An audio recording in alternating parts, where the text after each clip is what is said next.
Documentary TV present.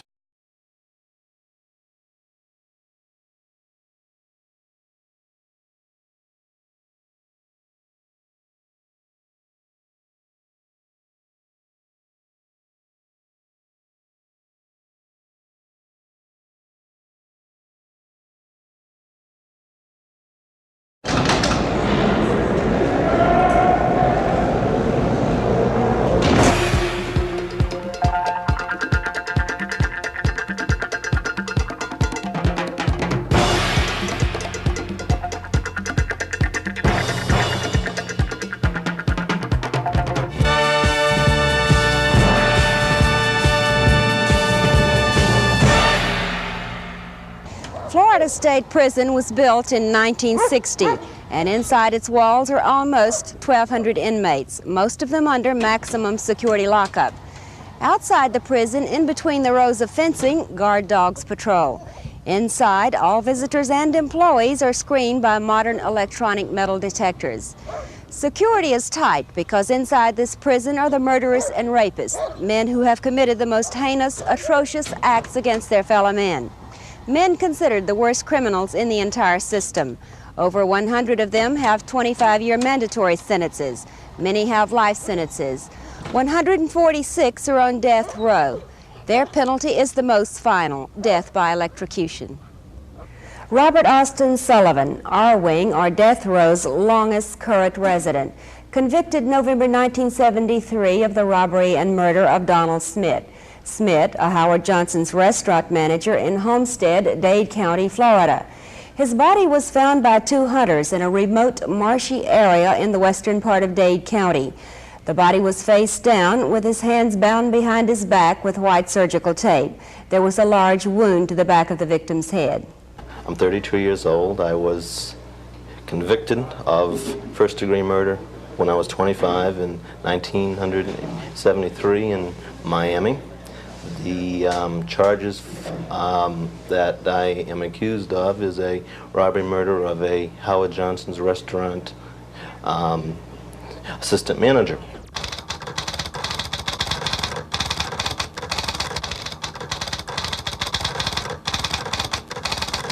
Documentary TV. I've lived in Miami for about 8 years. About half of that was attending the University of Miami for 4 years, majoring in business management. Prior to that, I lived in Belmont, Massachusetts, and Nashua, New Hampshire. How long have you been on death row? I am, at this time, the oldest person on death row by the amount of time that is served. I arrived on death row November 14th, 1973, which is well over 2,000 days. Where are you in the appellate process right now? What has happened on your particular case? In June, Governor Graham signed my death warrant, and my lawyers were able to secure a stay for me from Judge Jose Gonzalez in the Federal District Court in Fort Lauderdale. Next week on March the 6th, we will have an evidentiary hearing before the U.S. magistrate assigned to the case. Death row, I didn't know what to expect, and of course I was just there and was able to casually observe down the corridor. What do you do all day? Very little for most people. We are confined to the cells 24 hours a day, 7 days a week, except for showers, 5 minutes worth every other night, and 6 hours of exercise periods. All the remaining hours must be spent inside the cell, one-man cells. Different people have different things to try to occupy their minds, some constructively, some not so constructively. As for myself, I write an awful lot. I work on my case. I correspond with over 50 people. And I like to read. I try very hard to have enough to occupy my time reading and writing for about 8 to 10 hours every day. Is there television? Yes, each man is provided by the state a in-cell black and white TV set, which is a good pacifier. I probably watch less TV than any other man on death row because I have other type activities that I enjoy doing. But it's always there if I want it or need it, and it's a good pacifier. Is it a place of potential violence? We read and we hear that all prisons, maybe not in Florida quite so bad as in some other states, are dynamite kegs, that there are weapons, there are drugs, there are ethnic gangs. I would say any prison in the United States, including Florida and the Florida State Prison, there is potential for violence. Do you fear for your life ever? I really don't ever dwell on it that much. I do know that from listening to people on the staff that death row at the Florida State Prison has the less amount of violence on it than any other wing at this institution. Psychologically, Bob, how are you affected by the fact that executions have resumed in Florida? What was it like on death row when John Spinklink was executed? Can you describe it for us? My particular vantage point to the execution room or execution chamber is only about 125 feet on the hypotenuse of a right triangle. And so I could see just about everything but what was going on inside the room. And it bothered me very, very much at that time, and it has bothered me ever since. It was, I knew John ever since he arrived after me in 1974, and to see someone that I knew and liked be legally murdered by the state really, really bothered me. And and then my own death watch was I was able to experience the anxieties and the tensions of what led up to and preceded his execution up to a point.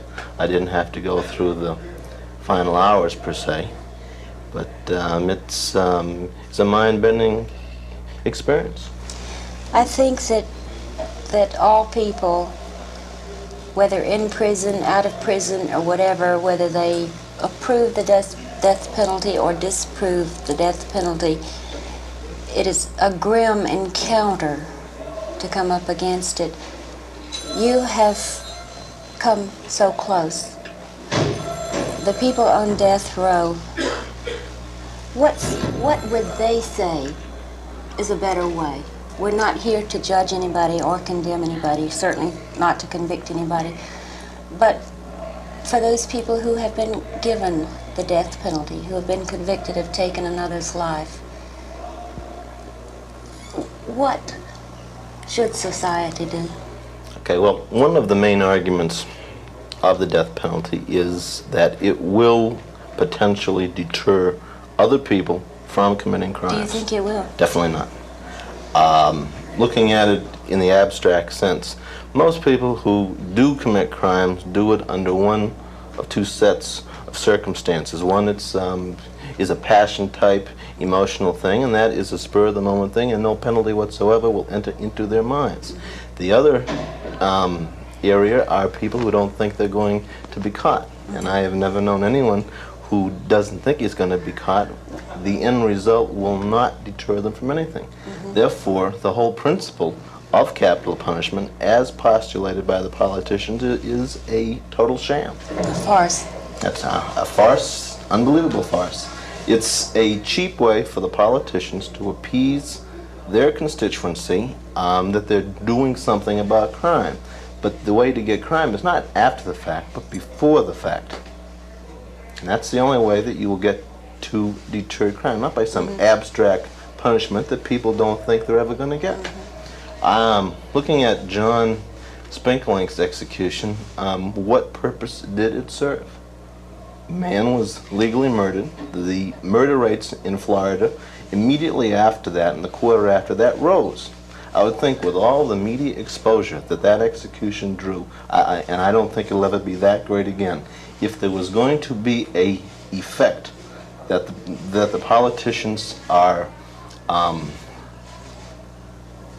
trying to tell people that will occur, it would have occurred immediately after that execution. But the murder rates rose by an appreciable percent.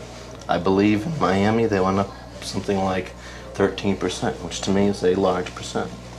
In the course of this program, we treat the death penalty back from its beginning, in which years ago, prior to 1924, I think, defendants were tried, judged, and penalties carried out in their own communities. Now it is very removed from their own communities. It's, as you said, a very abstract thing. It's a thing that the public can get no awareness of, because how many of us can come to death row and talk with you? Very few. Do you think that people would have a better understanding or a greater aversion to, or pay more attention to the death penalty if executions were televised? Do you think there should be? Well, from my particular vantage point, I have said that if I were ever executed, I would not object to my execution being televised. I'm sure there'd be a lot of people who would, want to see something like that happen. They're very bloodthirsty. I think the people in the middle of the spectrum, some people like death penalty, some people do not, but I think the people in the middle would be affected by something like that, where they would not want it as part of the criminal justice system. Back in England, they used to have executions out in the public, and an interesting irony that I have always enjoyed about the death penalty is that when people were hung for committing various crimes such as pickpocketing, there would be pickpockets in the crowd, were working the crowd at an execution for other pickpockets. Seemingly because of that, the deterrence effect is non-existent. Bob, we're almost out of time, and this is frustrating because we've just really begun. But I want to leave time for you to volunteer anything that I have not thought to ask you about that you think might be meaningful to us. There's so much that could be said. I think that if people were to look at the death penalty in the sense that if it was their brother or their son, their father, their husband or wife, there are women on death row in the United States, including one in Florida, that and look at it in that sense of what the families must go through of the people on death row, that that would be a different perspective. That it's I have sympathy for the families of the victims of crime, but there are also families of the people on death row that I hear very little about.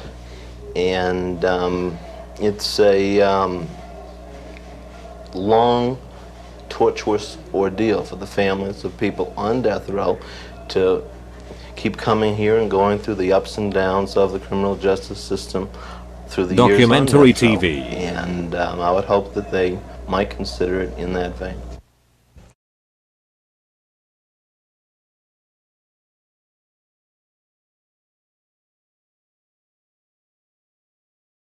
Dane T. Gafford, convicted November 1975 in Bay County, Florida, for the murder of James Holloway. The victim was found stuffed in a closet at a deserted house in West Bay. Death was by choking. Dane Gafford, then 17 years old, and 4 teenage girls were later apprehended in the victim's car with his money on their way to California. There's been mornings, nights, days that you just have to really pinch yourself to say, is this really happening?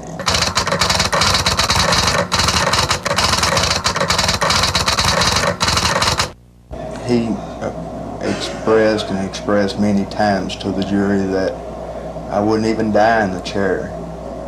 Mr. Leo Jones, district attorney, he expressed many times to the jury that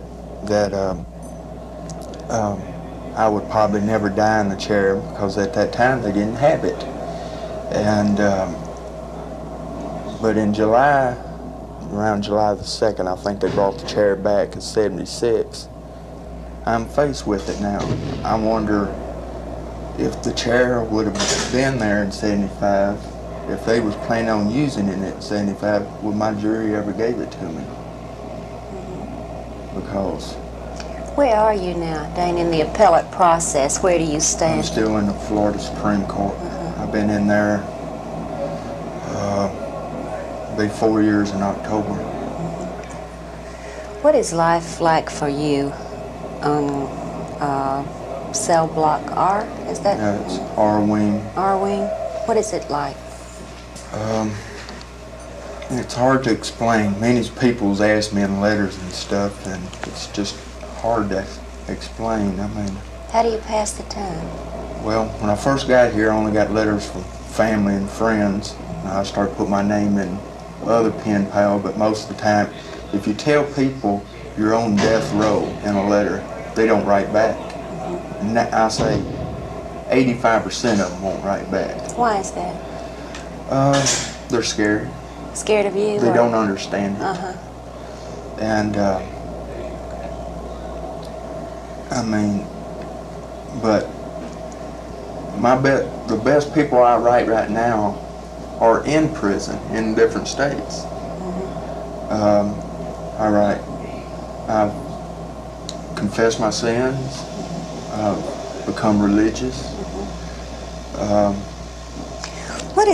What is a better way, Dane? We're not here to judge you guilty or not guilty. We're not here to even discuss your case. We're talking about the death penalty.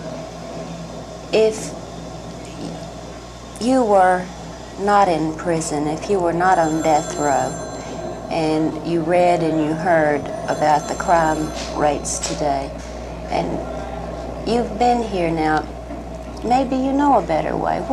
How should society feel about it? There's too many stiff collars workers in our office.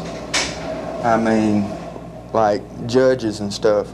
Like when I first got here, my ambition was always to help younger kids, juveniles.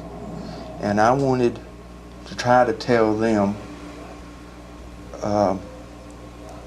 like what it's like here. Try to explain it the best way I can. I can't do it in just one letter. It might take 10 letters or more. And tell them that it don't take a big man to get in prison or do what anybody done to get in prison. It doesn't take, it just takes a little misguidance from other people. And they think, like, even when I was a kid, younger, you'd say, come on, Mom, Dad, or somebody, take me somewhere there's nothing to do. It's boring. There's really blank nothing to do on death row. I mean, you have a TV, a radio, and you can, that's if you have somebody send you this. The state gives us TV, but the radios, letters, and stuff like that, you got to have somebody before you even can get your head back, straighten up anymore.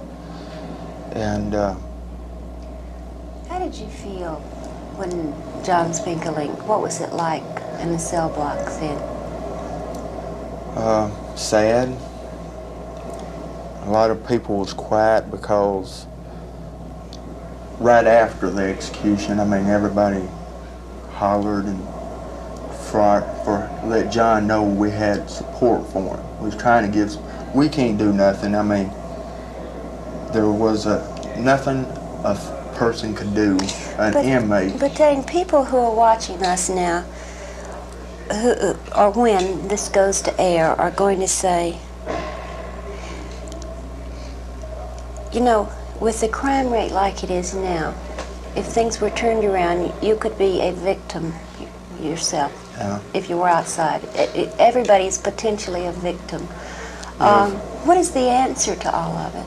If they have to look around to other states that don't have the electric chair and their crime rate is just as high. You don't think it's a deterrent?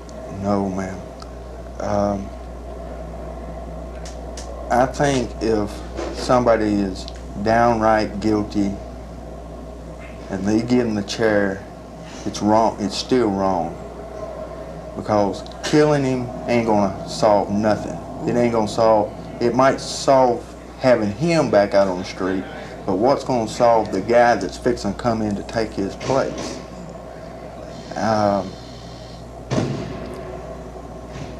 If when a person goes to do a crime, he don't think, well, what will I get if I do this?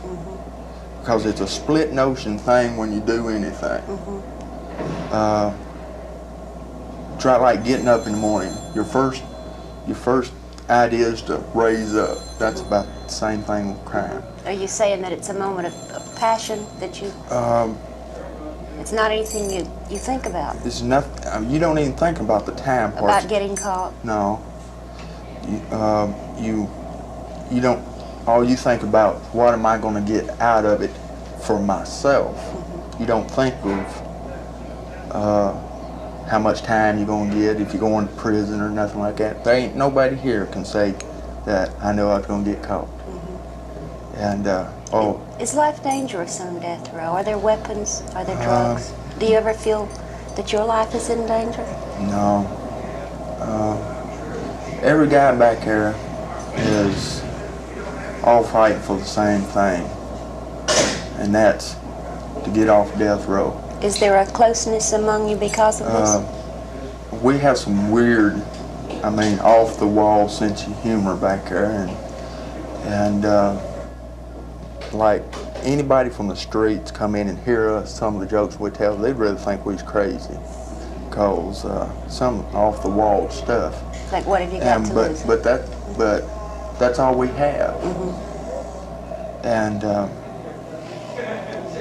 how long did it take you to adjust to the actual fact that you were there? How long were there points in time at which you wondered if you ever would, if you would lose your sanity?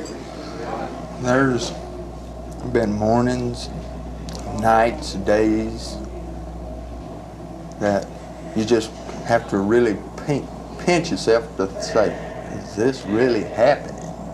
I want to give you an opportunity, just maybe for a minute, to tell us anything that I might have not asked you about, or anything that you want to share that I didn't ask you about. The only really thing that I would like to say is there's people out there that support us. What I mean by support, trying to show other people that this death sentence part is wrong. We need other kind of help other than an electric chair. A chair is not a bolt of electricity going through your body. I want to live, and every man back there wants to live, and the death penalty's wrong.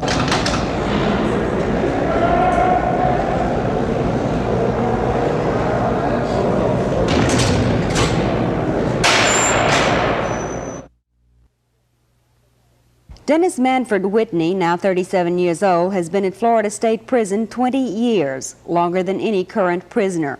Whitney spent 12.5 years on death row, but was saved from electrocution by Furman versus Georgia, in which the United States Supreme Court ruled that the imposition and carrying out of the death penalty was unconstitutional. As a result of the Furman decision, the death sentences of 631 inmates in America were vacated, including that of Dennis Whitney on Florida's death row. In Whitney versus State, the state says that Whitney freely confessed to killing a service station attendant in the course of a robbery on February 29, 1960. He first shot the victim through the face. The man fell, but the wound was not fatal. Whitney then methodically fired a second slug into Documentary the back of TV. the head of the fallen man. Dennis Whitney described to me, off camera but in a tape recording, how he killed a woman who refused to give up her automobile to him. He said she hit him in the head with a hammer, whereupon he shot her. He is said to have committed several other killings in a robbery-murder spree from California to Florida, but he was convicted and sentenced for 2 murders in the state of Florida. One reason I would never be able to commit a murder again is because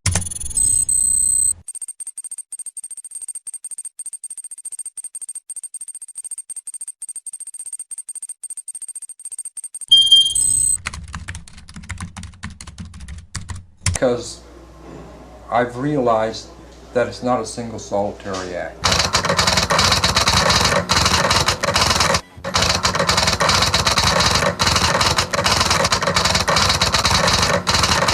Instead of wanting to get out, like when they first came here, they wanted to get out. Now when they get out, subconsciously they actually want to come back because this is where their friends are, this is where their life is. They've become thoroughly institutionalized. Right. Now, this is one of the causes for your very high recidivism rate. And the men don't actually, they don't say this to themselves consciously. It's a subconscious thing. They don't admit to themselves, I want to go back to prison because, you say that, well, you're nuts. Yeah. But this is one of the factors that causes the high recidivism rate. Is very. I see men who've just gotten out of prison, 6 months later they're back, and you see them sitting out in this cage out front, and the work squads be coming in, and they be seeing their friends, hey, hey, hey, and they're actually happy to see each other. Like coming home. Yeah, it's like coming home. And You are involved in a lot of programs and things. What is a good word besides programs? You're active here in the prison. You're right. really actively involved in a lot of things. So I guess I've been involved in just about everything they have that you want to call programs. This prison didn't always have programs. It was built and designed as a maximum security prison. No prison farm type.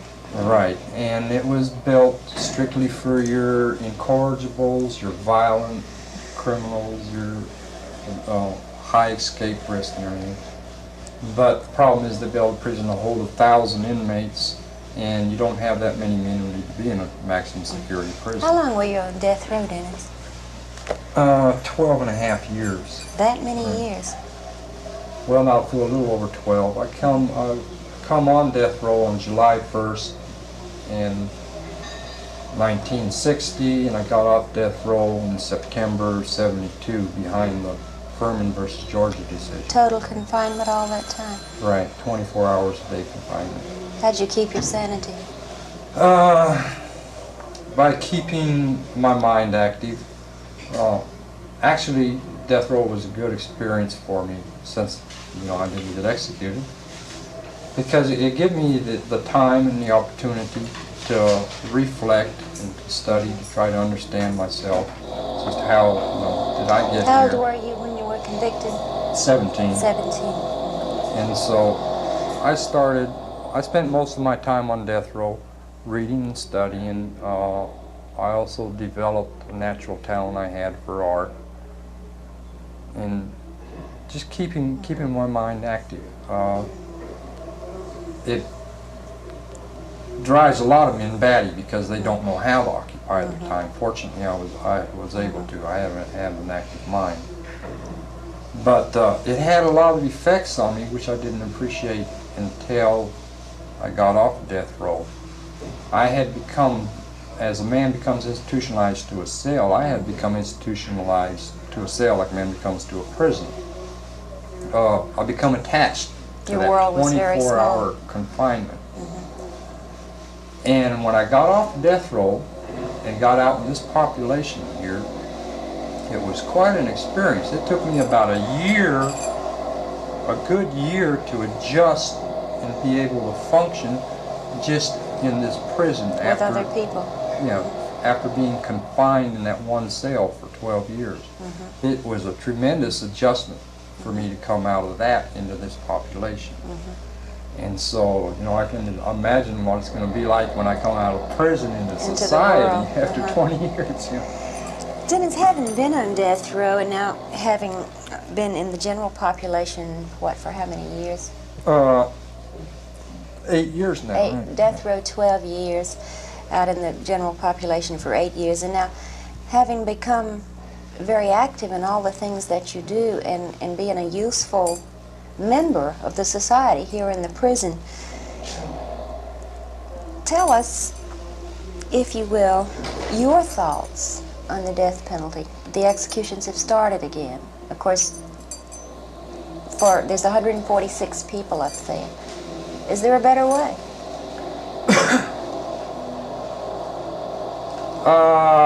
A better way for what? This depends on what your aim and your purpose is. Myself,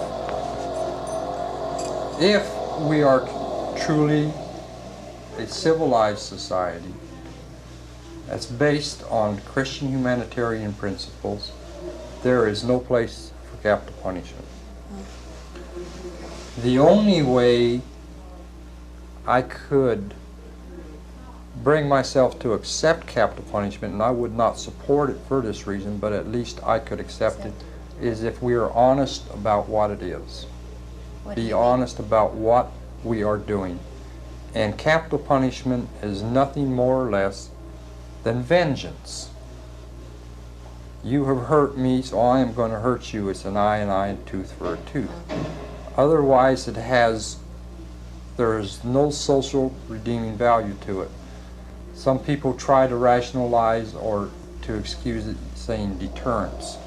You don't think it is? Absolutely not. There is no, the idea of deterrence, anyone who claims deterrence has very little understanding of human nature and what motivates human behavior. I know that smoking can give me cancer, emphysema, heart attack, you name it, and I'm still smoking 2 packs a day. I know that if I drink and drive, you know, I can get killed, but how many people are drinking and driving? It's not stopping them, it's not a deterrence. You know that if you speed, you're going to get a ticket. Okay, if you happen to pass a policeman, well, you'll slow down and drive carefully for a little while, but as soon as you feel safe again, you're going to speed again. So what it is God's been wise enough to give us the ability to deceive ourselves that we are somehow infallible or exempt from all the accidents which befall man, you know. That lightning might strike you and it might strike you, but it's not going to strike me. If we didn't believe that we were somehow not going to have these things happen to us, life would be very morbid, you know. We wouldn't do nothing. We would live, we'd exist in a state of fear. I can't do this because of this possible consequence or that possible consequence. So all these misfortunes in life happen to other people. They never happen to us. Other people get cancer, not me, you know. Other people lose their jobs, not me. So you're saying that criminals say other people will get caught, not me? Right. They don't actually verbalize this. When I was committing my crimes, I never even considered the thought of whether or not I was going to get caught. Didn't matter? I just didn't give it the thought. Inconceivable. And not consciously. But any act we do with the idea that we're going to succeed.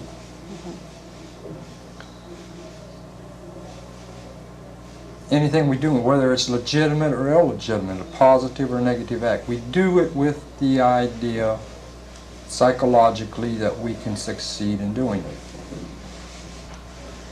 In committing a crime, when I go out to commit a crime, it doesn't matter if it's going to be a robbery or burglary or murder or whatever the crime is.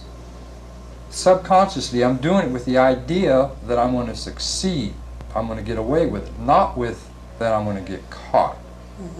So the consequences of getting caught are totally irrelevant. It doesn't matter if the consequences is a slap on the hand, 5 years in prison, or a death sentence. If I ever considered that I'm going to get caught, I wouldn't commit the act in the first place. Any consequence would be a deterrent. You know, if I knew I was going to get caught, I wouldn't want to spend a year in prison no more than I want to be executed. Are you saying, though, that nothing that society has fashioned as a punishment works as a deterrent? The degree, Not even a prison sentence? the degree of punishment is not the deterrence. The deterrence lies in the certainty of being caught and convicted. The higher the risk of being caught or convicted, like if you live in an area where you have very effective patrol of the highways, you have less speeders because they're aware We hear of so this. many times, Dennis, we hear so many times of men on death row who say, execute me now if you're going to. Don't put me through this long appeals procedure. But they don't really mean it, do they? Definitely. Do they mean it? What happens back on death row, when I came here, executions were very Was there active. a time when you felt Right. that way? The first 3 years I was here, you know, I witnessed 12 executions and came very near to being executed myself. Now, when I first came here, one of the men told me he'd been on death row 5.5 years, you know, and he was my cell partner. That was, they hadn't built the East Unit yet. It was I was in the old death house and they had 2-man cells. And he was the first man I seen executed. He was my cell partner. And when they actually came and told him his death warrant, and he knew he was going to be executed, I saw something that I found very hard to understand. I couldn't believe it, because there seemed to be a great sense of relief, like a tremendous burden had been lifted off his shoulders. And he was very calm. And boy, this blew my mind, you know, because here's this guy fixing to be, and instead of me trying to comfort him, he was actually trying to comfort me, because I was the one being upset by his being executed. So the years, many years in a prison cell would have been a greater punishment to him than death? No, not being in prison. It's being on death row. Here's what happens. A man's emotions are played with, his nerves played with like a yo-yo. His hopes are constantly going up and down, up and down. He lives in a constant state of uncertainty and anxiety. He never knows what tomorrow's going to bring, you know. And it just The anxiety? more, yeah. Documentary TV. Nervous anxiety, and constantly, you know, his hopes get raised, and Rather appeal know- gets denied, and he goes down, it's up Rather and know the down. worst than not to know it all. And you reach a point, and I reached that point so I can understand it. You finally reach a point after so many years of it, and going through so many appeals, you finally reach a point where you just want it to be over with, no matter what. Either a new trial, or a commutation, or an execution. You just want it to be over with. You want to know something definite. And I experienced this when I thought I was going to be executed in '63. My warrant had been signed, and I came to within a day of being executed, and I experienced this sense of relief. Well, finally, you know, at least finally, it's over with one way or another, and it really doesn't matter which way, just so it's over with. And this is the real torture. Actually, the execution itself is anticlimactic. The worst part of it is the years, the ritual, the process the man goes through.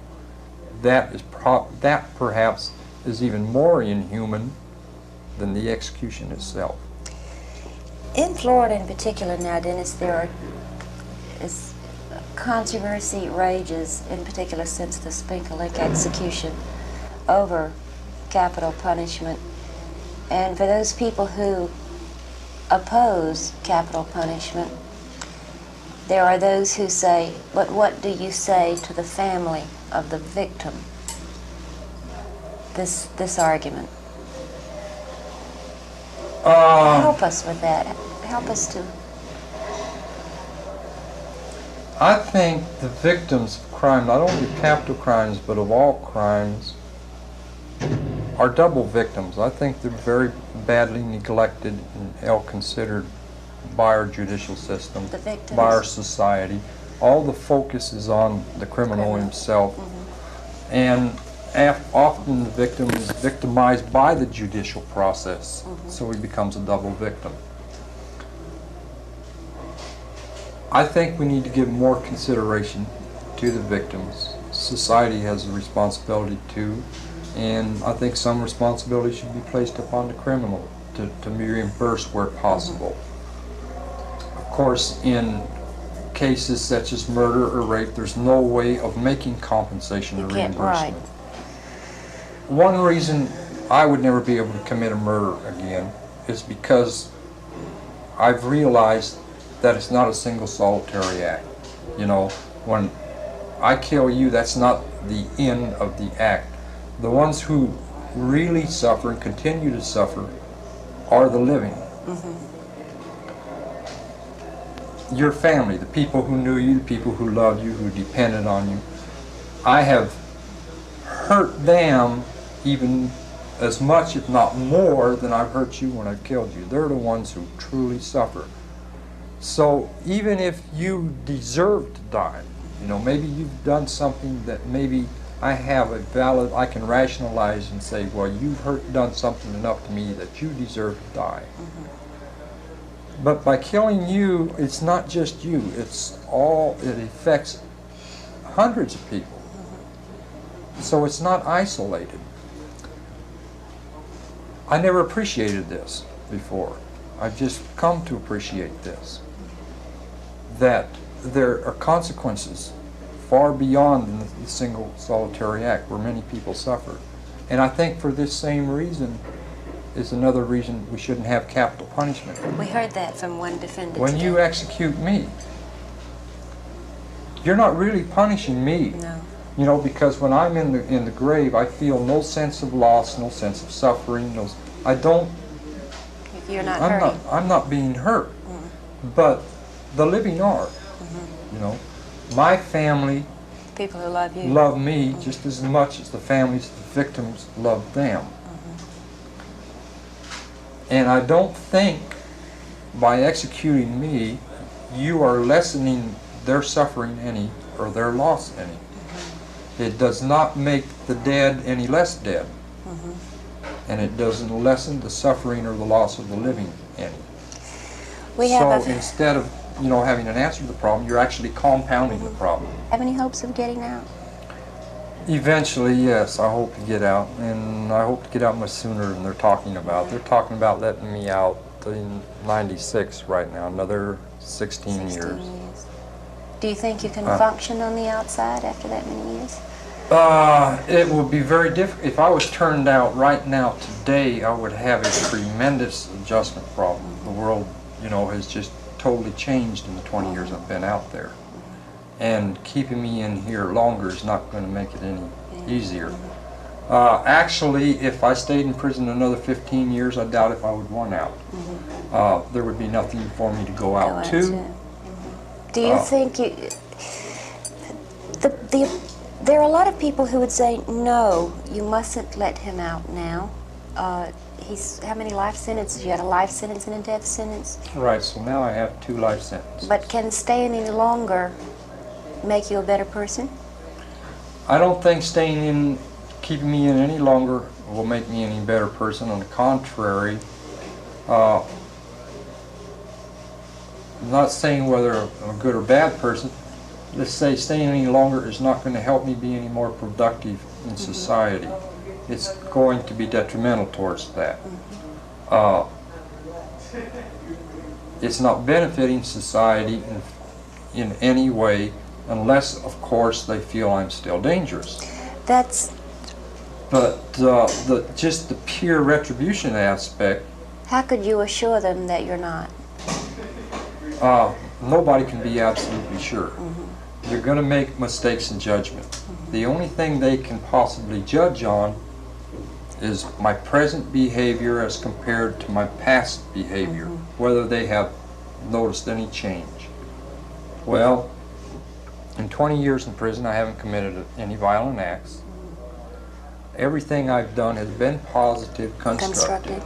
So this is, you know, if any person was to make the judgment, and naturally, I want out, so I'm going to tell you, well, oh, I'm going to be a grade A citizen, I'm not going to spit on the sidewalk, I'm going to go to church every Sunday, and, you know, I can run a good reel on you because I'm able to speak well and convincingly. Right. And if I go out there and commit the other crime, you really can't fault anybody for their judgment, because everything I've done has indicated that I will do well outside. But they're turning people out every day who everything they do indicates that they're going to commit crimes again. You know, they continue to rob and steal while in prison. They are not doing anything to better themselves or to change their ways. You know, they're just as much criminals in prison as they were outside of prison. Their behavior is a continuation in here of what it was outside. And it should be obvious that when you turn them out, it's going to be a continuation again. And yet they're turning them loose every day. So the problem is that they really have no criteria, or are really following no criteria for keeping men in prison or letting them out of prison, other than pure and simple retribution. Make them do so much time.